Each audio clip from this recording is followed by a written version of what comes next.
On the afternoon of 9th of September 1911, in the ballroom at Beechwood in Newport, Rhode Island, an 18-year-old Madeleine Talmadge Force stands very still while a photographer adjusts his tripod. Outside, the Atlantic wind moves through the clipped lawns. Inside, only the faint rustle of ivory silk and the ticking of a French clock disturb the air. The papers have already called her an especially brilliant pupil and warned that this shy Brooklyn girl faces a difficult task ahead as the new Mrs. John Jacob Astor, words printed in black ink that will outlast the cut roses in the room. Catherine Force leans close, smoothing her daughter's bodice and tugging at the pearl-buttoned white gloves until they sit perfectly at the wrist. The pose is all grace, lowered lashes, straight spine, the soft gleam of chandelier light on her tiara.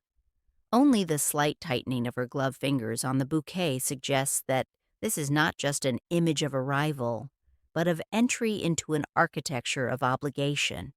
The camera shutter clicks, and the cost of that perfection is, for the moment, invisible. On a bright June morning in 1907, in Brooklyn Heights, the Force townhouse windows are open to the sounds of carriage wheels on Hicks Street and the faint clang of harbor bells. In the upstairs schoolroom, Madeleine Talmadge Force, not yet 14, recites French verbs, while a governess from Miss Ely's school corrects her posture with 2 fingers between her shoulder blades. Her writing desk holds a neat stack of exercise books and a single pair of cream kid gloves, laid out for the afternoon drive with her mother. The lesson plan is typical for a girl of her class: French and German phrases, piano, penmanship, scripture, and essays on character and duty. Her father, William Hurlbut Force, prosperous shipping merchant and clubman, has invested in both ships and social polish. The school reports, later clipped and saved, note that Madeleine is counted an especially brilliant pupil. When the carriage arrives, her mother enters. Adjusting her own gloves with practiced economy, Madeleine copies the gesture almost unconsciously, sliding her hands into the soft leather before descending the stairs. The child learns that intelligence is admired, but correct deportment is required. By the winter season of 1909-1910, on West 48th Street in Manhattan, the brownstone that houses Miss Spence's school hums with the sounds of finishing an education. Scales from the music room, the scratch of pen nibs over French dictation, the light clatter of teacups in the headmistress's parlor. Outside, Fifth Avenue carriages rattle past. Inside, Clara Spence's pupils practice the art of becoming ladies of character and distinction, a mission the school proudly prints in its early histories. Now 16, Madeleine stands in front of a long mirror as a teacher corrects the angle of her shoulders. Back straight, chin level, hands lightly clasped in gloved repose. Afternoons bring rehearsals for charity theatricals and junior league entertainments. The Junior League of New York, which adopts her swiftly, is both social club and training ground for acceptable female philanthropy. Her report notes fluency in French, excellent drawing room conversation, strong writing, and tasteful dress. But beneath the compliments lies a quiet insistence. These skills are not self-expression, but preparation for a role that has already been written. In a world of polished mirrors and corrected postures, the self becomes another lesson to master. On 3 August 1911, New Yorkers opened the Washington Times to find an illustrated feature. 18-year-old Madeleine Force has difficult task ahead, framed by sketches of Colonel John Jacob Astor IV, his newly divorced past, and his much younger fiancé. The article names her schools, her family lineage, and the social storm she is stepping into. It is both a profile and a warning. Later that month, at the Astor Double Mansion at 841 Fifth Avenue, the largest private house on the avenue, society photographers waited near the iron gates. Inside, the Renaissance Revival interiors, French tapestries, polished parquet, a ballroom sized for 1/200, are being measured against the quiet Brooklyn girl who will soon preside here. In the drawing room, Madeleine sits beside her mother, smoothing the pale surface of her gloves along each finger, while Astor and her father confer across the room. The rustle of silk, the shimmer of afternoon light on gilded molding, the faint scent of waxed floors and violets, all suggest a fairy tale ascent. The age difference, the recent divorce, and the column inches of disapproval tell another story. The engagement proves that even in a world of abundance, marriage can be framed as both rescue and risk. On the evening of 9th of September 1911, the ballroom at Beechwood, Newport, glows under electric chandeliers and candle-filled wall sconces. The sea air is muffled by thick curtains. The floor, polished for dancing, reflects the swirl of white gowns and black tailcoats. It is here, not in a classroom, that Madeleine's final examination in deportment takes place. The marriage ceremony to John Jacob Astor IV has just concluded under a bank of lilies. The New York papers will note the French architects, the Astor lineage, and the guest list of the 400. In the receiving line, Madeleine studies each guest's face, repeating names learned from seating plans. Her right hand, gloved in white, clasps card after card. Her left keeps a small bouquet steady, petals trembling slightly in the warmth. Music from the orchestra wraps the room in waltz time, while outside, the surf beats steadily against the Newport shore. The lesson is clear. As Mrs. Astor, she must make grace look effortless, even when the choreography is new. By February 1912, the Astors' extended honeymoon had carried them through Paris, the Nile, and winter resorts, where the press could not entirely be kept at bay. They had sailed to Europe on the Olympic Titanic sister ship. Now, in hotel lounges and on riverboats, Madeleine's lessons continue in a more public key. In Cairo, she appears in a pale linen dress and sand-colored gloves at tea on the terrace, learning to receive diplomats, American tourists, and journalists with the same steady smile. In the evenings, seated at a writing desk beneath a gas lamp, she composes careful notes to her family on embossed stationery, her gloved hand set aside so the ink will not smear. The letters themselves are lost, but passenger memoirs and travel accounts confirm the route: Europe, North Africa, then home by way of a new, unsinkable liner. The world appears vast: pyramids, hotels, decks, and desert air, yet each interaction narrows back to her role as Mrs. Astor. In early March 1912, back at 840 Fifth Avenue, Madeleine walks slowly down the grand staircase under the painted ceiling that once framed Caroline Astor's legendary balls. The ballroom, where 200 guests could dance, now feels cavernous in daylight, its parquet floor silent except for the echo of her footsteps and the faint creak of the banister. Astor's staff, butler, housekeeper, secretaries, outline her new responsibilities: receiving callers twice a week, overseeing menus, signing charitable checks, hosting dinners whose guest lists balance old Knickerbocker names with newer fortunes. A social secretary places calling cards on a silver tray, explaining the hierarchy of visits. A lady's maid straightens the line of Madeleine's dark gloves as she practices the correct way to offer a hand without appearing forward. Newspaper artists sketch the double mansion's facade, while gossip columns still murmur about age gaps and divorce. Inside, practice becomes ritual: the same staircase, the same greetings, the same careful smile calibrated for family friends, clergy, and curious onlookers. In late March 1912, before departing Europe, Madeleine's earlier schooling, joined with new instruction in the unspoken syllabus of high society. Spence's emphasis on languages and literature has given her French for embassy dinners. Now, older hostesses coach her in more delicate arts: how long to let a silence linger after a controversial remark, how to fold gloves discreetly beside a plate at the supper table, which charities signal serious concern and which are merely fashionable. Articles in papers from New York to Washington describe her clothes, her height, her admired poise, and above all, her pregnancy, tactfully called her delicate condition.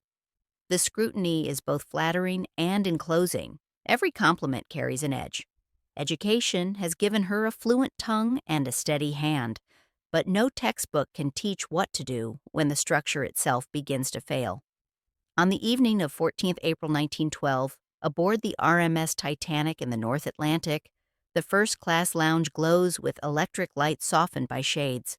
The carpet muffles footsteps, and the band plays light waltzes as stewards glide between tables. Madeleine, 5 months pregnant, sits with John in the first-class public rooms, observed by fellow travelers who note the contrast between his graying hair and her youth. In survivor accounts, she appears in fragments, pale, apparently ill, walking the boat deck in a heavy coat. Later, her voice raised in distress in a corridor, waking other passengers. That night, after the impact at 11:40 p.m., Astor reassures her it is only an iceberg, helps her into a life jacket, and guides her toward the boat deck. While they wait, she reportedly lends a fur wrap to a third-class mother for her child, a gesture noted by later writers as much for class crossing as for kindness. On Titanic's shining decks, etiquette persists even as steel scrapes ice. In the early hours of 15th April 1912, on the port side near Lifeboat 4, the air was knife-cold, the sea dark and almost unnaturally still. Floodlights cast hard white bands along the hull. Steam hisses somewhere below. Madeleine stands near the open promenade windows, life jacket straps digging into her shoulders, bare hands reddening as she clutches the rail, her gloves shoved into a pocket or lost in the confusion. Witnesses later tell inquiries and journalists that Colonel Astor helped his wife, her maid Rosalie Bidois, and nurse Caroline Andre through the narrow window into the lifeboat, which had been lowered to A deck to load more passengers. When he asked Second Officer Charles Light Oler if he might accompany his pregnant wife, Light Oler refused, women and children only. Astor reportedly inquired which number boat this was so he could find her later. Some later accounts add a small, vivid image. As Lifeboat 4 started down, Astor tossed his gloves toward his wife so her hands would not freeze, then turned away into the crowd on deck. In that moment, the marriage contract, legal, social, financial, shrinks to a single gesture across a widening gap. On 18th April 1912, as the RMS Carpathia docks in New York Harbor, whistles scream, searchlights rake the decks, and reporters shout questions into the cold rain. Photographs taken that night and in the following days show Mrs. John Jacob Astor veiled and shielded, often identified not by her own name but as Titanic Widow, the pregnant survivor of the ship's wealthiest passenger. Within week, by 7th of May 1912, newspapers published the terms of Astor's will. The bulk of the estimated $85–87 million estate goes to his son Vincent. Daughter Ava receives a substantial trust.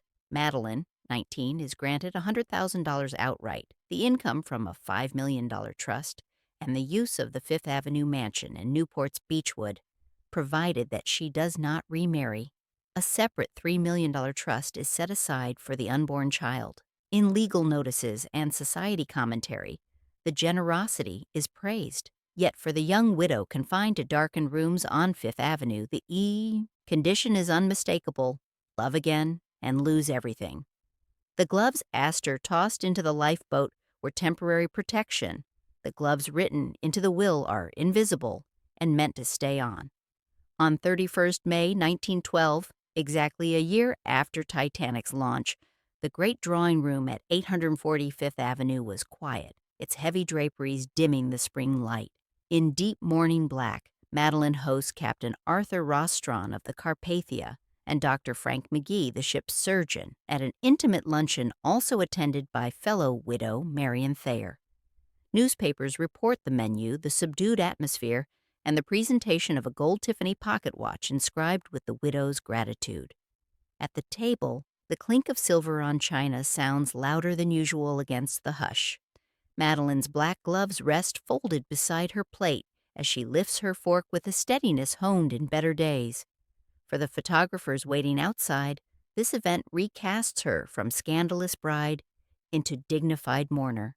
She thanks the men who saved her life and that of her child, reinforcing a new public script. The house that once echoed with waltzes now holds measured conversation and the muffled tread of servants on carpet. Refinement now means enduring scrutiny without complaint. On 14th August 1912, in a bedroom overlooking Central Park from 65th Street and Fifth Avenue, summer light filters through lace curtains onto a massive carved bed. There, Madeleine gives birth to John Jacob Astor II, quickly dubbed the Titanic baby in the press. The New York Times and other papers announce his arrival and name. Photographs later show mother and child posed formally. The infant swaddled, Madeleine still in the shadow of black attire. The practical routines of early motherhood, midnight feedings, the weight of the child in her arms, the soft creak of nursery rocking chairs exist alongside obligations of rank. Visitors arrive, cards are left, charitable subscriptions in the child's name are begun. In 1915, newspapers featured the remodeling of the Fifth Avenue mansion's interiors, a sign that she was cautiously re-entering social life on her own terms. Sometimes, as nurses tend to Jakey, Madeleine sits at her writing desk under the glow of a shaded lamp, composing thank you notes for gifts and condolences. Her gloves lie folded neatly beside the inkstand, not worn in private. The ritual can relax. On 22 June 1916, in Bar Harbor, Maine, the air is sharp with pine and sea salt as Madeleine marries William Carl Dick, a banker and childhood acquaintance, in what newspapers describe as a simple ceremony under clear skies. With this act, 4 years after Titanic, she knowingly triggers the dormant condition in Colonel Astor's will, the loss of the $5 million trust income and the right to reside in the Fifth Avenue and Newport houses. Though the legal language is dry, the human consequences not. She exchanges the marble halls of the Astor mansion for more modest but still comfortable homes, builds a new family with 2 more sons, and in time divorces Dick in 1933 before marrying Italian boxer Enzo Fiermonte later that year, a union troubled by reports of violence and ended in divorce in 1938. By the time Madeleine died of heart failure on 27 March 1940 in Palm Beach, Florida, at 46, the Astor double mansion on Fifth Avenue had already been demolished to make way for Temple Emmanuel. Beechwood remains, but as a historic shell of another era's summer rituals. In the end, she has surrendered fortune and address in favor of choices that could not be reconciled with the will's command to remain Mrs. John Jacob Astor forever. The gloves, once symbols of correct behavior, have become something she is willing to take off, even at a price. In an archive box today, a photograph from Beechwood, 9th September 1911, shows a young bride in glowing light, her white-gloved hand resting lightly on John Jacob Astor's arm. Another image, taken decades later, captures the site of 840 Fifth Avenue, the Astor mansion gone, replaced by the soaring facade of Temple Emmanuel, sunlight falling where ballroom windows once reflected chandeliers. Between those 2 images lies a life, school reports praising a brilliant pupil, society columns charting scandal and sympathy, a watch engraved for a heroic captain, legal clauses that tried to bind youth to widowhood, and the births and losses that followed. No diary line fully explains her decisions. The record offers only fragments.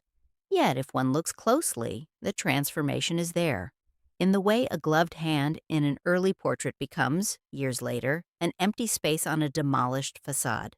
Grace remembered, constraint outlived, the structure that framed her now itself a vanished relic.